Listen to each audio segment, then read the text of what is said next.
The morning started like any other day at Earth's Defense Command Center. Captain James Wilson stood at his usual spot, watching the giant screens that showed Earth's orbital defense network. His coffee was still warm in his hand when the first alarm went off. "Sir," multiple objects appearing at the edge of the solar system. The young operator's voice cracked with tension. They're everywhere." Wilson nearly dropped his coffee cup. The main screen lit up with hundreds, no, thousands of red dots appearing just beyond Neptune's orbit. In his 15 years of service, he had never seen anything like this. "Get me a visual now," he ordered, placing his cup down with a steady hand that betrayed years of training. The screen shifted, showing crystal-clear images from their long-range telescopes. Wilson's breath caught in his throat. The ships were massive, their dark hulls gleaming against the starfield. They moved with perfect coordination, like a school of deadly fish swimming through space. "Send the first contact package," Wilson commanded. This was standard procedure, a message of peace in all known languages, including mathematical formulas showing humanity's desire to communicate. Minutes passed, then hours. The alien fleet moved closer, ignoring all attempts at communication. They passed Mars with frightening speed, their formation spreading out like a giant net. "Sir, they're taking up attack positions," another operator shouted. "They're surrounding Earth in a sphere formation." Wilson grabbed the emergency phone, connecting directly to the World Defense Council. "This is Captain Wilson. We have a code black situation." "I repeat, code black. The alien fleet is." The room plunged into darkness. Emergency lights kicked in, bathing everything in red. One by one, the screens showing their orbital defense platforms went dark. "They're taking out our satellites," someone shouted. "All communication networks are going down." Wilson watched helplessly as humanity's defensive grid collapsed. The aliens had positioned themselves perfectly, hitting every major satellite and space station simultaneously. Years of preparation, billions in defense spending, all disabled in minutes. Then, every screen and device on Earth lit up with the same message. The aliens had hacked into every communication system at once. Their message was simple and terrifying. "Attention humans. Your defensive capabilities AAVDBENNEU2RALIZD. Your technology is primitive. Your resistance would be pointless. You have 24 Earth at yours. To surrender your world. Failure to submit will result in immediate hostile action." The message repeated in every language on Earth. Wilson stared at the screen, his mind racing. The aliens clearly had technology far beyond anything humanity possessed. Their attack had been perfect, precise, and overwhelming. But something didn't feel right. If they were so powerful, why give Earth 24 hours? Why not just attack immediately? "Get me the underground line to the president," Wilson ordered, his voice calm despite the chaos around him. "And someone find Dr. Thompson from Project Deep Shield. Now." As his staff rushed to comply, Wilson looked up at the main screen. The alien ships hung in Earth's orbit like dark stars, their massive forms blocking out the real stars behind them. They thought they had humanity cornered, helpless and beaten. Wilson allowed himself a small smile. If there was one thing he had learned in his military career, it was that humans were at their most dangerous when backed into a corner. These aliens might have advanced technology and overwhelming numbers, but they had made one crucial mistake. They had given humanity time to think. And humans, with their backs against the wall, had a habit of coming up with the most unexpected solutions. The real question was, what would humanity do with these 24 hours, deep beneath the Rocky Mountains, in a facility that didn't officially exist? Dr. Anna Thompson stared at the holographic display of the alien fleet. Her underground lab, known as Project Deep Shield, had its own power source and was completely hidden from the invaders above. "It's exactly like our crashed ship," she whispered, comparing the enemy vessels to the data from their secret project. 20 years ago, an alien scout ship had crashed in the Arizona desert. The world's governments had kept it hidden, giving it to scientists like her to study. The door burst open, and Colonel Robert Miller rushed in. "Doctor, please tell me you have something we can use against them." Dr. Thompson smiled and pressed a button on her control panel. The wall slid open, revealing a large testing chamber. Inside, a scaled-down version of an alien shield generator hummed with power. "We don't just have something," she said. "We have their own technology, and we know how to make it fail." She led the colonel to the chamber's viewing window. Inside, two shield generators faced each other. One was clearly alien in design, all smooth curves and strange metals. The other was Earth-made, rougher but functionally identical. "Watch this," Dr. Thompson said. She activated both shields and adjusted some settings. The alien shield suddenly flickered and collapsed, while the Earth-made one remained stable. "What just happened?" Colonel Miller asked, pressing his hand against the glass. "We found their weakness. Their shields operate on a network principle. Each ship's shield strengthens those around it. It's why they arrange themselves in that sphere around Earth. But..." She pulled up another simulation. "This connection is also their biggest weakness. If we hit their shields with the right frequency, it creates a cascade effect, like pushing a wave through water, but this wave destroys their shields." Colonel Miller's eyes widened. "And they don't know we can do this. They think we're primitive. They don't know we've had 20 years to study their technology. Their arrogance will be their downfall." The colonel grabbed a secure phone and dialed quickly. "Get me Captain Wilson. Priority 1. Minutes later, they were in a secure video conference. The screen showed Captain Wilson in the Defense Command Center, looking tired but alert. "We have a weapon," Colonel Miller announced, "but we need a way to deliver it." Dr. Thompson explained their discovery. As she spoke, Captain Wilson's expression changed from doubt to hope. "The oceans," he said suddenly. "They're watching the sky, but not what's beneath the waves. We have underwater drone factories that stayed offline during the attack." "How many drones can we build in 24 hours?" Dr. Thompson asked. "Thousands," Wilson replied. "But we'll need to modify them with your technology. I'll transmit the designs now. We'll need every manufacturing facility working at full speed." Dr. Thompson's fingers flew over her keyboard. "The drones don't need to be big, just big enough to generate the resonance field." Colonel Miller studied the tactical display. "They won't expect an attack from below. Their formation is perfect for space combat, but they've left gaps in their lower coverage." "We have 18 hours left," Captain Wilson said. "Let's make them count."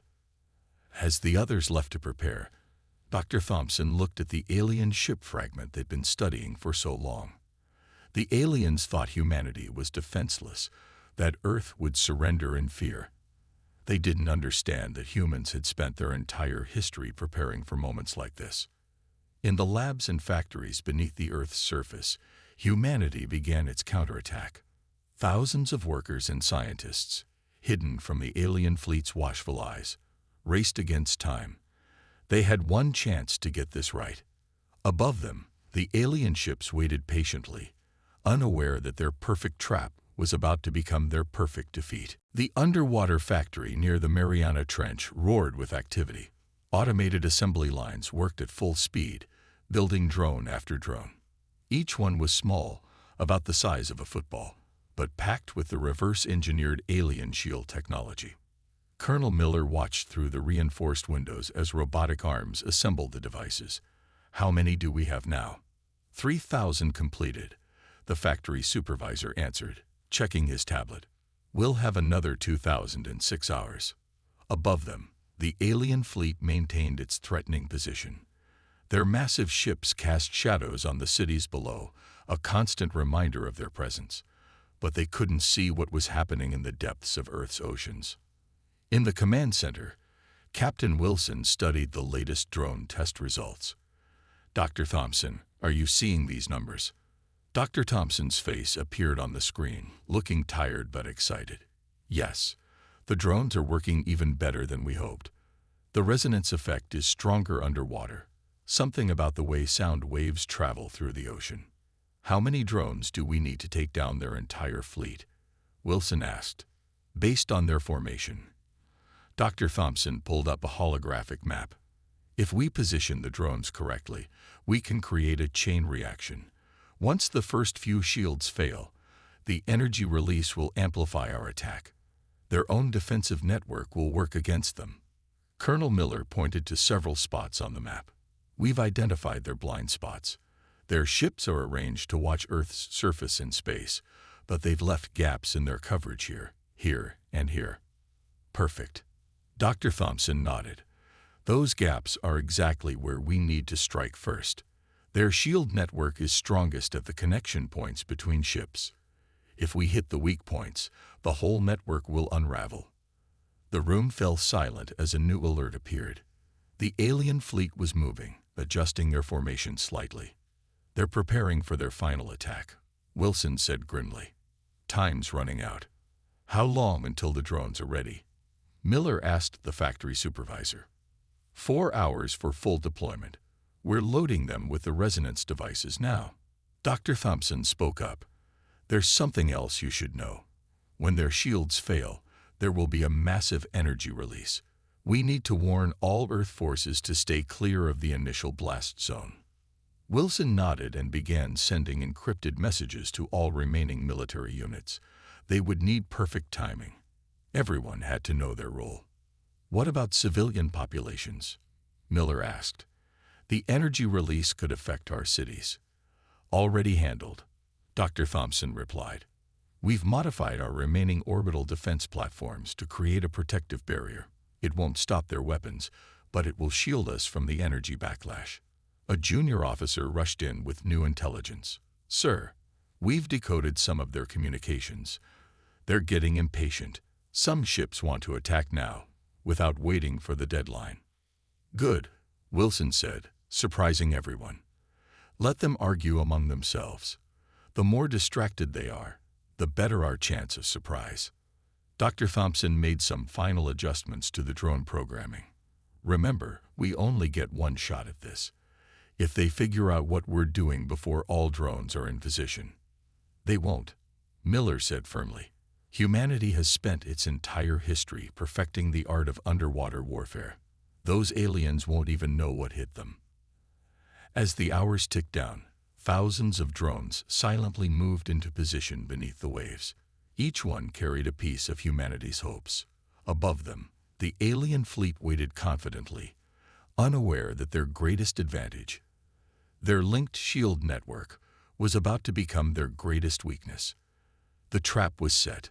Now they just had to spring it. 3 hours remained until the aliens' deadline. In the darkness of the Pacific Ocean, thousands of drones moved silently through the deep waters. Each one followed carefully planned routes, using Earth's natural magnetic fields to mask their electronic signatures.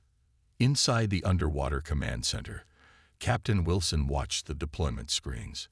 Tiny green dots showed each drone's position, forming a web beneath the alien fleet. Status report, he ordered. First wave reaching position near Hawaii, sir. An operator responded. Second wave approaching the Indian Ocean deployment zone. Third wave entering Atlantic positions. Dr. Thompson's voice came through the speakers. She was monitoring from her mountain facility. The alien fleet is detecting our magnetic disturbances, but they're dismissing them as normal Earth phenomena, just as we predicted. Overconfidence, Colonel Miller said with a slight smile. They think we're too primitive to be a threat. A warning light flashed on the main screen. One of the alien ships was moving, dropping lower in orbit. They're scanning the Pacific region, an analyst reported. Looks like standard procedure. They're not specifically looking for our drones. Everyone held their breath as the alien ship passed over a cluster of hidden drones. The seconds ticked by slowly. No reaction. The analyst finally said. They didn't spot them. Relief filled the room, but there was no time to celebrate. More drones were still moving into position, each one carrying the specially modified shield technology that would turn the aliens' own defense system against them. In underwater bases around the world, teams worked frantically to prepare the final waves of drones. The assembly lines hadn't stopped for hours. Workers skipped breaks, knowing every single drone could make the difference between victory and defeat. "Dr. Thompson," Wilson called, "how's the planetary shield coming along?" "Almost ready," she replied. "We've reprogrammed our remaining orbital platforms. When the alien shields collapse, the energy release will be massive. Our shield should protect Earth's surface from the worst of it." Colonel Miller studied the tactical display. "Look at their formation. They're so focused on protecting each other, they've created these perfect gaps in their coverage. It's like they never considered an attack from below." "Humans have always been good at finding weak spots," Wilson said. "We've had to be. We've spent our history fighting opponents who were bigger and stronger than us." A new alert appeared on the screen. The alien fleet was broadcasting again. "Attention humans. 2 hours remain until your deadline. Your continuity style in C will be taken as or if you SAL to surrender." "They're getting nervous," Miller observed. "They expected us to give up immediately." Dr. Thompson's voice carried a hint of satisfaction. "They don't understand human nature. We don't give up. We adapt." The room's atmosphere was tense but focused. Years of military training kept everyone professional, even with humanity's fate hanging in the balance. "Final drone wave launching now," the factory supervisor reported. "All production facilities have met their quotas." Wilson looked at the deployment map one last time. The drones were arranged in a complex pattern, each position carefully calculated to create the maximum resonance effect when activated. "All hands, final checklist," he ordered. "I want every system checked and double-checked. When those aliens make their move, we'll only get one shot at this." Around the world, military personnel and civilians alike waited in shelters, watching the sky where the alien ships loomed. They didn't know about the plan, about the thousands of drones hiding in the oceans. All they knew was that humanity hadn't surrendered. In less than 2 hours, they would find out if their faith in Earth's defenders was justified. The deadline arrived.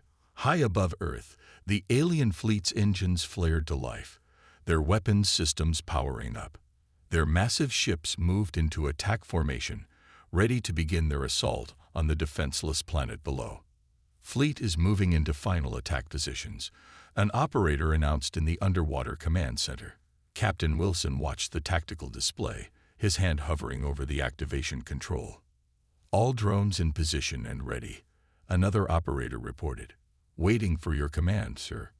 Dr. Thompson's voice came through the speakers, tense but confident. "Remember, once we start this, there's no stopping it. The resonance effect will cascade through their entire fleet." The alien ships opened their gun ports, energy weapons charging. Their final message boomed across all frequencies.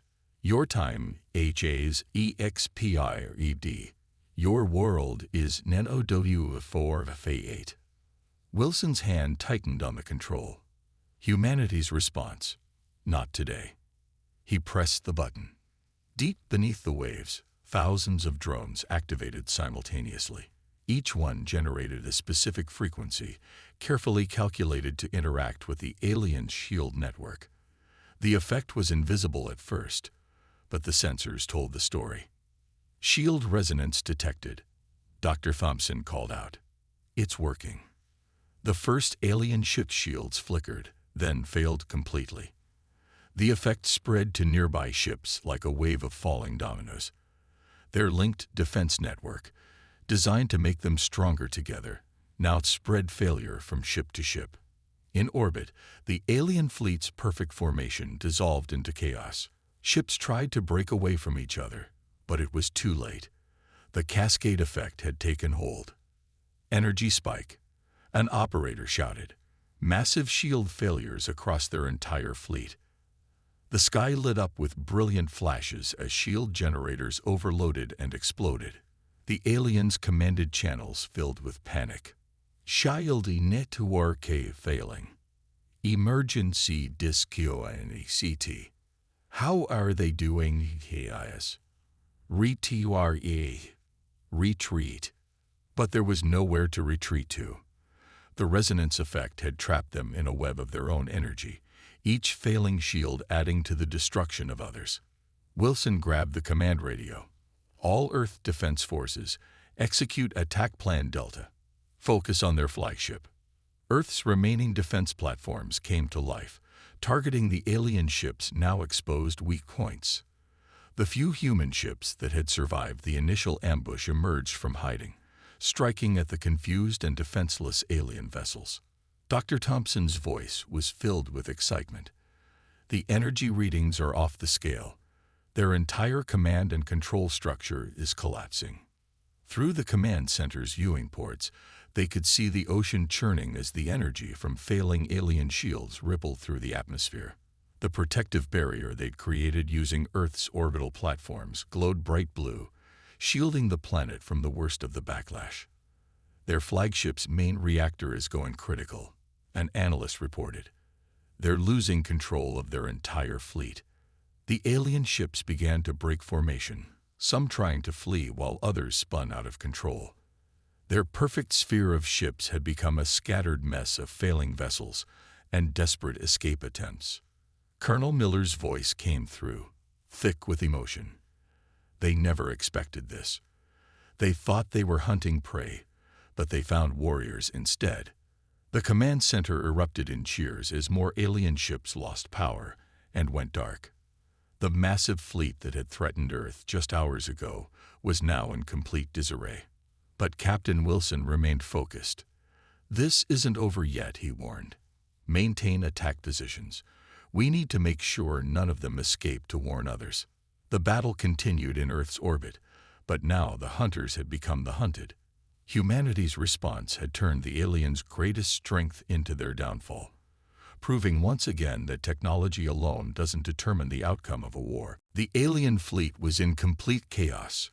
Their mighty ships, once arranged in a perfect sphere around Earth, now scattered like leaves in a storm.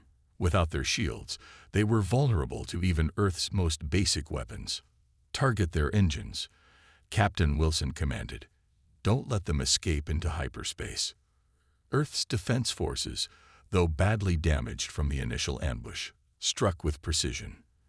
They had trained for years for space combat, and now the training paid off. Human pilots proved more skilled in close combat, their smaller ships dancing between the massive alien vessels. Dr. Thompson's voice crackled over the command channel. "Their whole command structure is falling apart. Look at their flight patterns. They can't coordinate without their shield network." She was right. The alien ships moved randomly, bumping into each other as they tried to escape.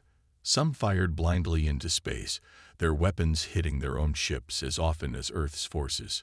"Main alien flagship is attempting emergency procedures," an operator announced. "They're trying to restart their shield network." Colonel Miller's response was quick.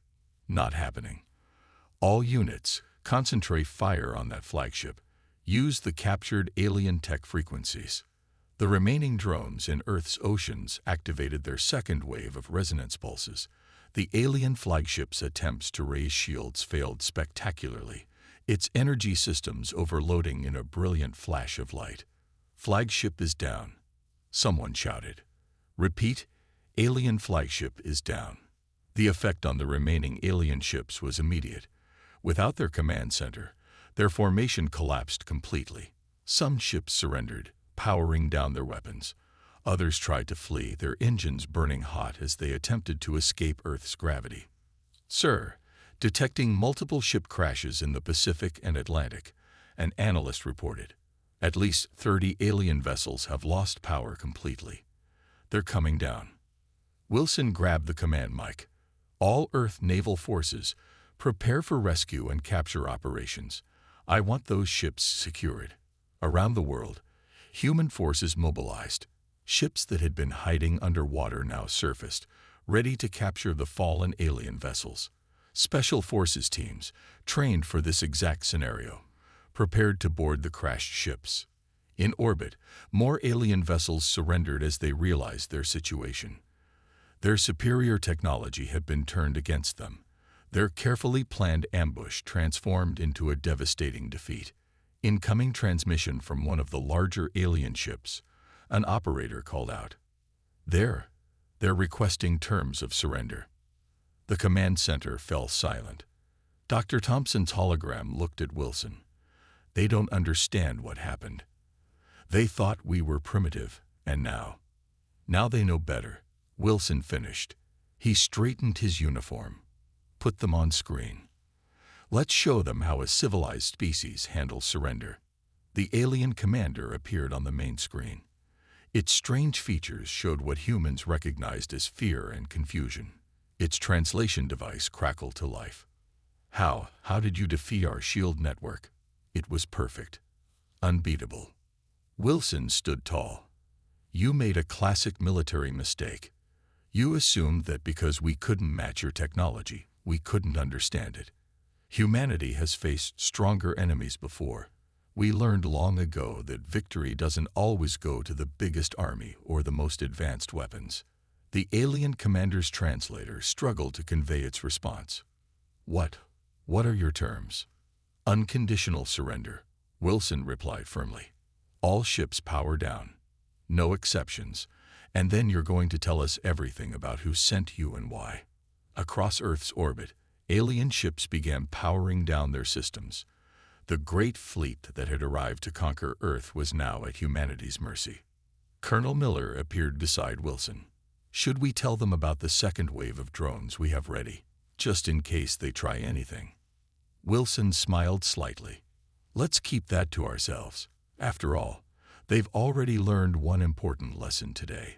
Never underestimate humans. 1 week after the battle, Earth's skies looked very different. The threatening alien fleet was gone, replaced by a new sight. Dozens of captured alien ships, now bearing Earth's colors. Teams of scientists and engineers swarmed over the vessels, learning everything they could from the advanced technology. Captain Wilson stood in the new Global Defense Headquarters, watching the salvage operations on multiple screens. Dr. Thompson worked beside him, examining data from the captured alien computers. You need to see this, she said, pulling up a star map. According to their records, this fleet was just the first wave. There's a much larger force waiting to hear from them. Colonel Miller joined them, looking at the map. How long until they realized something went wrong? Based on their communication logs, we have maybe 3 months before they expect a response, Dr. Thompson replied. After that, they'll likely send an even bigger fleet to investigate. Wilson nodded slowly. Then we have 3 months to prepare. And this time, we'll be ready for them. Around the world, humanity worked with newfound purpose. The alien attack had united Earth's nations like never before. Old rivalries were set aside as people focused on the common threat. In the Pacific Ocean, workers were already building massive underwater shipyards, using knowledge gained from the captured alien vessels. The same facilities that had produced the defensive drones were being expanded to create Earth's first true space fleet. The interesting thing, Dr. Thompson said, examining more alien data, is that they're not even the most advanced civilization out there. Their records show at least 3 other species with better technology. They thought Earth would be an easy target. Their mistake, Miller replied. They didn't realize that humans are at their most dangerous when backed into a corner. Wilson walked to the window, watching as a captured alien ship landed nearby, its hull now painted with Earth's new United Space Force colors. What's the status of Project Deep Shield 2? Better than we hoped, Dr. Thompson answered. We're not just copying their technology anymore. We're improving it. The new shield designs are 30% more efficient than the alien versions. Humanity's greatest strength has always been our ability to adapt and improve what we learn. A junior officer rushed in with new reports. Sir, we've decoded more of their battle logs. The aliens called their defeat the shield shock. They can't believe a primitive species turned their own technology against them so completely. Miller laughed. Let them keep underestimating us. It'll make the next victory even easier." The room's atmosphere was serious but hopeful. Through the windows, they could see people rebuilding, stronger than before. The alien attack had been meant to conquer Earth, but instead, it had given humanity something invaluable: unity and purpose. "The next fleet won't find an easy target," Wilson said firmly. "They'll find a prepared Earth, armed with their own technology and ready for anything." Dr. Thompson smiled. "More than that. They'll find humans doing what we do best, taking what we learn and making it better. We're not just copying their ships and weapons. We're improving them, finding new ways to use them that they never imagined." The sun set over the new shipyards, its light reflecting off the hulls of Earth's growing space fleet. The aliens had thought they were attacking a primitive, divided world. Instead, they had awakened a sleeping giant, giving humanity exactly what it needed to join the galactic stage. "Send word to all commands," Wilson ordered. "The real work starts now. We have 3 months to make sure Earth isn't just ready for the next attack. We need to be ready to take the fight to them." Humanity had passed its first test among the stars. The next one would find them even stronger.